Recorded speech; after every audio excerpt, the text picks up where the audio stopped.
Şimdi tabii yani ortada bir süreç var, bir masa var. Yani bunları görmek gerekiyor. Son 1,5-2 yıla yakın bir süredir şiddetten arındırılmış bir ortama adım adım gelinmiş oldu.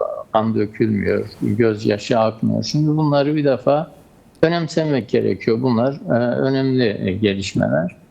Aynı zamanda sürecin başlamasıyla birlikte Kürt hareketinin sorumluluklarını yerine getirme noktasında çok hızlı hareket ettiğini de görmekteyiz. Yani İmralı'da bir masanın kurulduğu, özellikle işte Milliyetçi Hareket Partisi liderinin çağrısıyla bu işin daha bir görünür olması, daha bir kamuoyunun gündemine gelmiş olmasıyla beraber çok hızlı adımlar atıldı.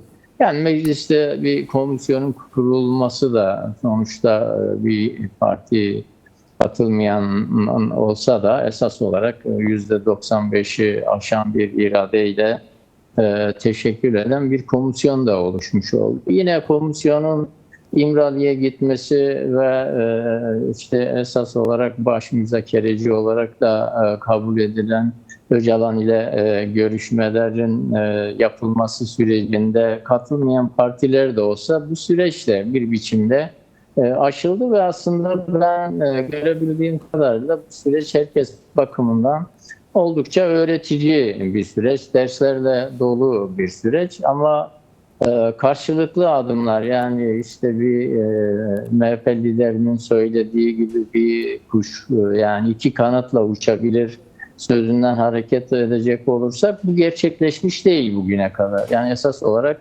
elbette komisyon, bunlar önemli gelişmeler.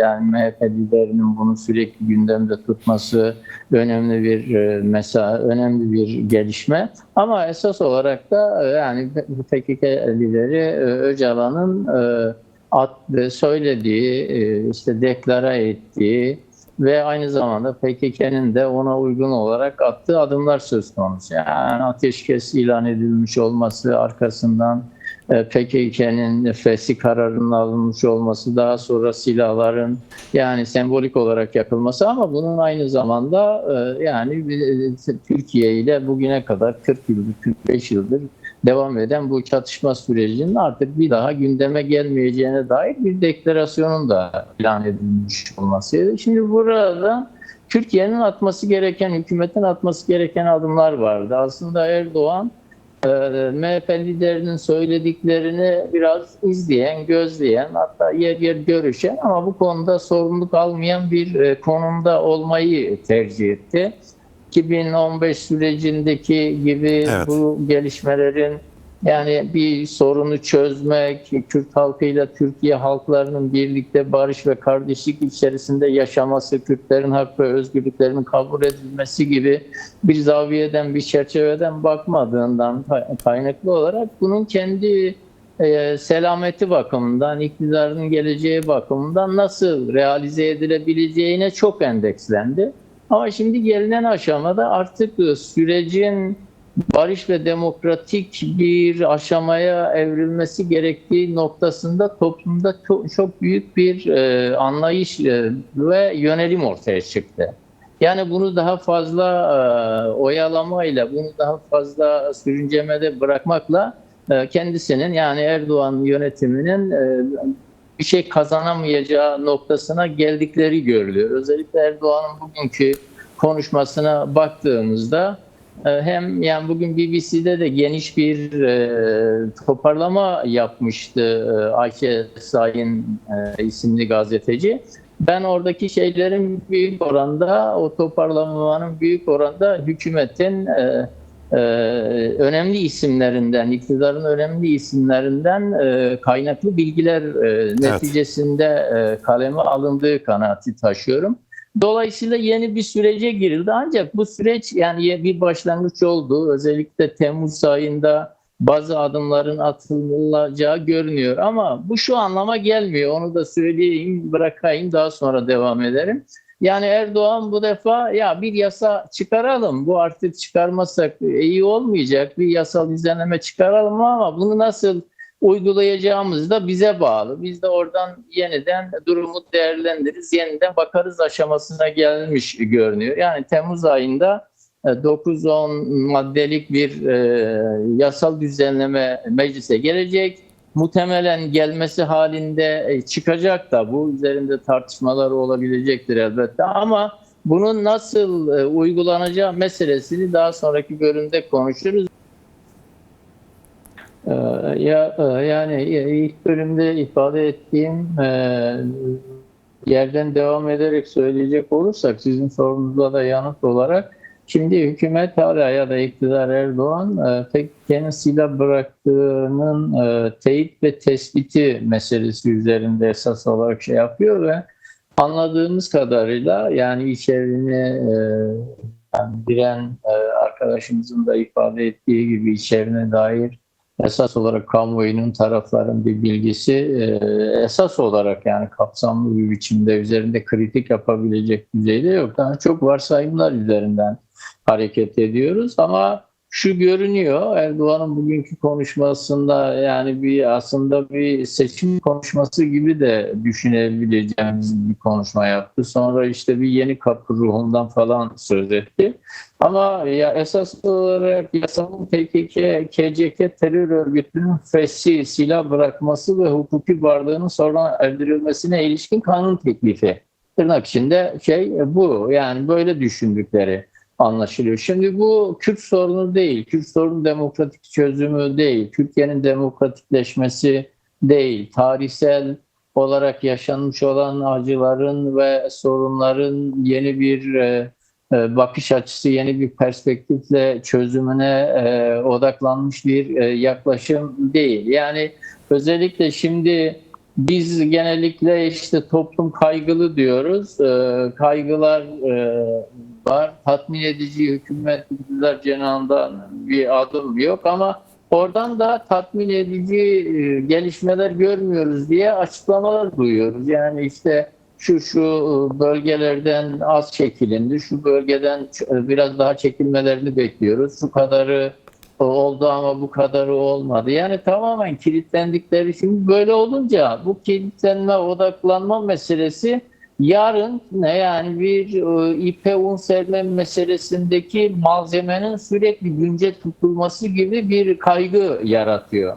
Yani yarın bir yasa diyelim ki iyi kötü bir yasa çıktı. Hani bu yani şuradan dolayı iyi kötü diyorum. Sonuçta ortada bir sorun var. Bir sorunun çözümüne ilişkin karşılıklı bir devletle bir örgüt arasında az çok bir mutabakatla ideal olan olmasa bile bazı düzenlemelerin yapılmış olması hem dünya kamuoyu hem bölge bakımından hem taraflar hem Türkiye halkları bakımından bir meşruiyettir, bir gelişmedir. Yani bunu bu bakımdan tatmin edici olmasa bile ortada. Fakat bunu yani öyle bir zihniyete sahipler ki yani bunu nasıl uygulayacaklarına dair, uygulayıp uygulamayacaklarına dair bu yasa yani istenen düzeyde olmamakla birlikte onun yani bir yine seçim aparatı haline getirilip getirilemeyeceği, bu yeni kapı ruhundan neyin kastedildiği, kimin yeni kapı ruhu eksende ele alındı ve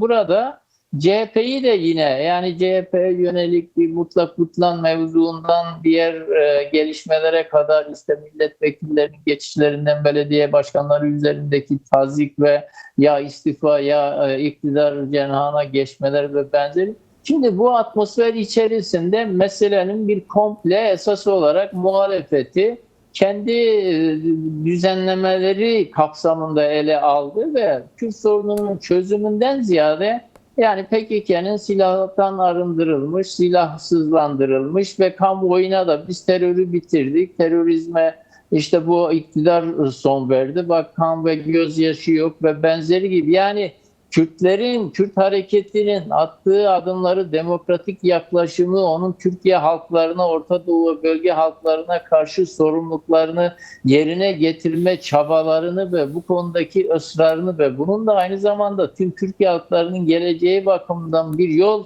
açma hesabı, buna endekslenmiş bir yaklaşım ve ideolojik politik bir tutum olduğunu görmeyen esas olarak terörü ve terörizmi elimine ettiği biçiminde ve burada da bir başarı hikayesi yazarak seçime endeksleme. Bu riskle karşı karşıya olduğumuzu bilerek hareket etmekte yarar olduğu kanaatindeyim. Yani bunu görmeyen bir yerden hareket edilirse ve bugüne kadar bir pratiklerine de bakıldığında hem Ömer Çelik'in, Sözcü'nün hem Erdoğan'ın açıklamaları hem diğer yani birkaç görüşme oldu bu süre içerisinde. Tüm bunların esas olarak e,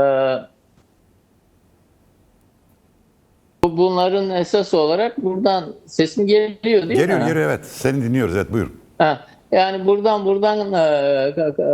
bu yaklaşımla hareket edildiğini görüyoruz. Dolayısıyla evet yani AKP Erdoğan yeni bir hamle yapma ihtiyacı duyuyor. Bunu yaparken bir yeni ruh yaratmak istiyor. Kürt halkına seslenme alanı yaratmak istiyor. Ve yarın bir gün bak işte bunlar şurada silah bırakmadılar, bu kadar şey yapacaklardı, yapmadılar. Bak biz yasal düzenlemeyi yaptık.